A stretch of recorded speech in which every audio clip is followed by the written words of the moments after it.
ఈరోజు ఏ పని మొదలుపెట్టినా అందులో విజయాన్ని మాత్రమే సాధిస్తారు. ఆ రోజే ఉగాది. ఉగాది పేరులోనే ఉంది పచ్చదనం, చైతన్యం దాగున్నట్టు అనిపిస్తుంది. యుగానికి ఆది కాబట్టి యుగాది అంటాం. కాలక్రమేణా అది ఉగాదిగా పిలువబడుతుంది. ఈ 2024 సంవత్సరంలో ఉగాది ఎప్పుడు వచ్చింది? ఈరోజు ఏ దేవుణ్ణి పూజించాలి?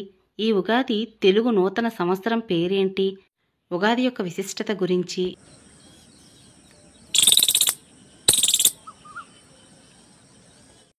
2024 సంవత్సరంలో ఏ తేదీన, ఏ తిథిలో, ఏ నక్షత్రంలో మనకి ఉగాది వచ్చింది, అలాగే ఈ ఉగాది రోజున ఏ సమయంలో పూజ చేయాలి, అలాగే ఉగాది పచ్చడి తినేటప్పుడు చదవవలసిన శ్లోకం ఏమిటి అనే విషయాలన్నిటి గురించి మనం ఈరోజు వీడియోలో తెలుసుకునే ప్రయత్నం చేద్దాం.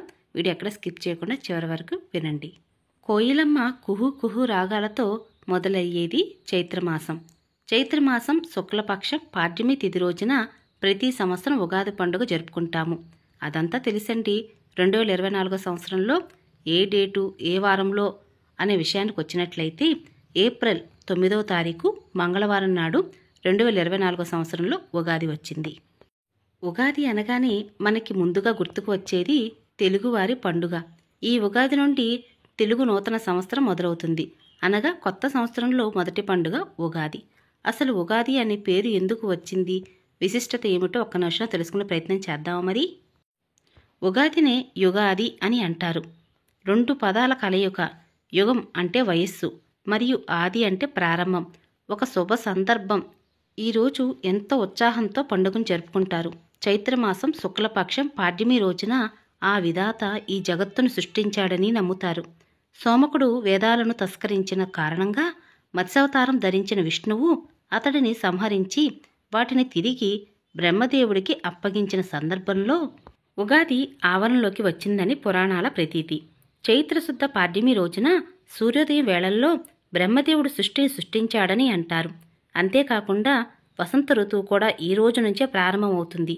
అందుకే నూతన జీవితానికి నాందిగా ఉగాది పండుగను జరుపుకుంటారు.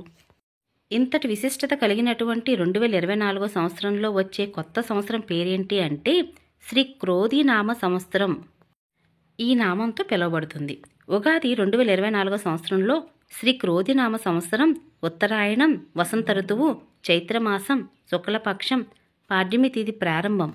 అశ్విని నక్షత్రంలో ఏప్రిల్ 8వ తారీఖు 2024 సంవత్సరంలో సోమవారం అర్ధరాత్రి 12:25 నుండి 9వ తారీఖు ఏప్రిల్ 2024 సంవత్సరం మంగళవారం రాత్రి 10:11 వరకు ఉంటుంది. మనం ఏ పండుగనైనా సూర్యోదయం లెక్కలోకి తీసుకుంటాం కాబట్టి 2024 సంవత్సరంలో మంగళవారంతో కూడిన ఉగాది పండుగ వస్తోంది.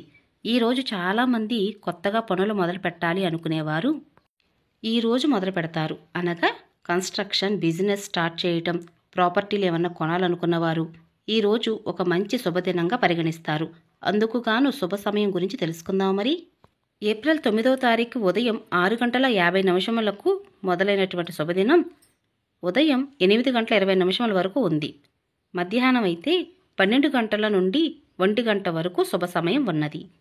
ఉగాది రోజు ఏ దేవుణ్ణి పూజించాలి అంటే ఇంటి దేవుణ్ణి, కులదైవాన్ని పూజిస్తారు. ఇదే రోజున సర్వదేవతలను పూజించవచ్చు. ఉగాది పండుగ రోజు 3 నియమాలు తప్పనిసరిగా పాటించాలి. అవి ఏమిటో ఇప్పుడు తెలుసుకుందాం మరి. ఉదయాన్నే నిద్రలేచి అభ్యంగ స్నానాన్ని ఆచరించాలి. 2వది పంచాంగ శ్రవణం చేయాలి.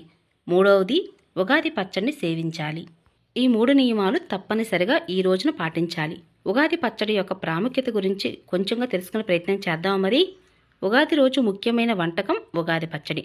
షడ్రుచుల సమ్మేళనంగా చేసే ఈ పచ్చడి జీవితంలో జరిగే వివిధ అనుభవాలను సూచిస్తుంది. జీవితంలో అన్ని భావాలను చెప్పే భావం ఇందులో ఇమిడి ఉంది. పచ్చడి ఒక్కొక్క పదార్థం ఒక్కొక్క భావానికి, అనుభవానికి ప్రతీక. ఉప్పు జీవితంలో ఉత్సాహం, రుచికి సంకేతం. బెల్లం తీపి, ఆనందానికి ప్రతీక. వేప పువ్వు చేదు, బాధ కలిగించే అనుభవాలు. చింతపండు పులుపు, నేర్పుగా వ్యవహరించవలసిన పరిస్థితులు. పచ్చి మామిడికాయ ముక్కలు వగరు, కొత్త సవాళ్లు. కారం సహనం కోల్పోయేటట్లుగా చేసే పరిస్థితులు. తప్పనిసరిగా ఈ రోజున ఉగాది పచ్చడి తినవలను. మరి ఉగాది పచ్చడి సేవించేటప్పుడు పఠించవలసిన శ్లోకం ఏమిటి అనే విషయం ఇప్పుడు తెలుసుకుందాం మరి. అరచేతులు ఉగాది పచ్చని వేసుకుని ఈ శ్లోకాన్ని చదువుతూ తినవలెను. శతాయు వజ్రదేహాయ సర్వసంపత్కరాయ చ సర్వారిష్ట వినాశాయ నింబకం దళభక్షణం అంటూ ఉగాది నాడు ఈ శ్లోకాన్ని చదువుతూ ఉగాది పచ్చని తినవలెను. ఏదో ఒక శ్లోకాన్ని చెబుతూ ఇలానే తినాలి, ఇలానే చేయాలని చెబుతూ ఉంటారు. మరి దాని అర్థం ఏంటో కూడా కొద్దిగా చెప్తారా అని అన్నట్లయితే, మరి ఈ శ్లోకాన్ని యొక్క అర్థం గురించి తెలుసుకుందాం. 100 ఏళ్ల పాటు దేహంతో ఎలాంటి కష్టాలు లేకుండా జీవించాలని కోరుకోవటం. ఈ ఉగాది పండుగ రోజున పంచాంగ శ్రవణం తప్పకుండా చేయాలి. ఎందుకు అంటే మన జీవితంలో ఉన్న స్థితిగతులు, మనం తీసుకునే నిర్ణయాలు బాగా ఆలోచించి తీసుకోవడానికి ఈ పంచాంగ శ్రవణం ఎంతగానో ఉపయోగపడుతుంది. శుభ అశుభాలు తెలుసుకొని దానికి అనుగుణంగా ఏదైనా గ్రహశాంతులు ఉన్నా కూడా అవి చేయించుకోవడానికి కూడా పంచాంగ శ్రవణం ఎంతగానో ఉపయోగపడుతుంది. ఇక ఇదేనండి ఈరోజు వీడియో. మీ అందరికీ నచ్చింది, యూస్ఫుల్ అవుతుంది అనుకుంటున్నాను. మరొక మంచి వీడియోతో, మరొక మంచి పూజా విధానంతో మళ్ళీ కలుసుకుంటాను. ఇక అప్పటి వరకు నమస్కారం అండి.